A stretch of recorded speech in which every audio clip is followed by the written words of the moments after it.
Now, it is that time of year again. From today until New Year's Eve, women work for free, and not just at home, but in the office as well. And you would be forgiven for thinking that that's not great, but believe it or not, the gender pay gap is actually narrowing. Hello, class. Welcome to Sarah's Simple Sums. Now, a 9-year-old girl looks forward to her first job. So how long will it be before she can expect to be paid the same as the boy sitting next to her? That 9-year-old girl will be 18 when we see the closing of the gender pay gap if we keep going at the current rate. Just 2 years ago, that little girl would have had to wait 35 years until she was 44 to achieve equal pay. A new ACTU report today showing the gender pay gap is closing and closing fast, now sitting at 11.5%. We've seen bigger increases in the minimum wage, and the majority of workers on the minimum wage are women. Big aged care increases, better paid parental leave, all of these changes add up together. But it's not all good news. Pay attention, class. Now, this is a calendar of the remaining days left in the year. And this is how many women are essentially working for free thanks to the gender pay gap, which sees the average full-time male worker earn 12 grand more than his female counterpart.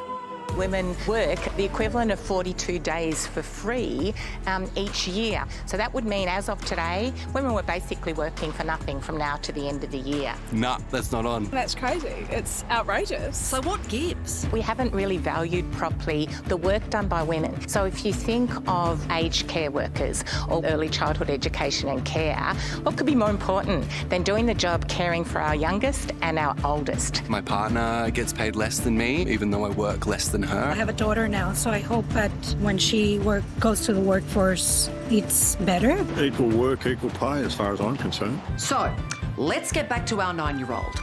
If she's going to be heading into an equal workforce when she turns 18, what do the rest of us have to do to make that happen?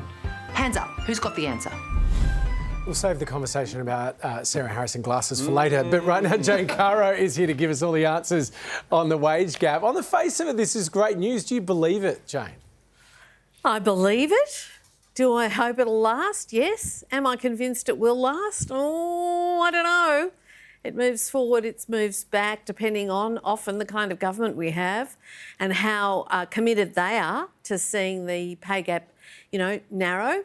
So I never like to get too hopeful about what happens to women's role in this society. I've got my hopes up too many times.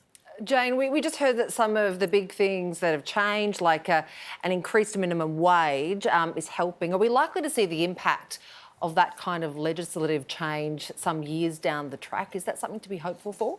Yes, I think so. And also we've seen post-COVID has recognised that a lot of female-dominated professions like aged care, childhood educators, retail workers, teachers, etc., we realised how much we depend on those and they've all had big pay rises. So that's made a difference as well. It's a bit sad though, isn't it, that before we actually value women's work, we have to have a pandemic.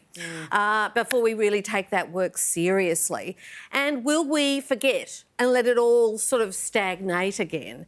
And I hate to sound pessimistic, but, the people have been talking about a 9-year-old has to be 18. Well, I'm 67. I'm still bloody waiting for equal pay, I can tell you. Oh. Well, it's a long wait. Yeah, that is a long wait, but we're hopefully making the wait shorter. But it's like Rihanna said, all of my kindness is taken for weakness, and because a lot of women's work lives in that area that involves kindness, that's why we're taking advantage of there. Absolutely, but also in Australia we have one of the most gender-segregated workforces in the OECD. So 60% of us work in a profession or an industry that's dominated by one gender or the other. And this will shock you, but those dominated by men earn way more than those dominated by women. That's one of the reasons why this is such a wicked problem and so resistant. I mean, I can't really celebrate about the fact that we've got 11% pay gap, 21% if you look at including part-time work and that kind of thing as well. I can't really go, yay us. I can't quite believe that we're still going we're just going to take women's work for granted and let us all, as you were saying in the intro, work for nothing for the next couple of months. This isn't on. We have to pay just the same rent and we don't end up with super, we don't end up with all the things we need when we retire. And so that's another reason why so many women are poor and facing homelessness in old age. It's not on. Well said, Jane. Yeah, absolutely. That's what we've got time for. Great to see you, Jane Caro. Thank you.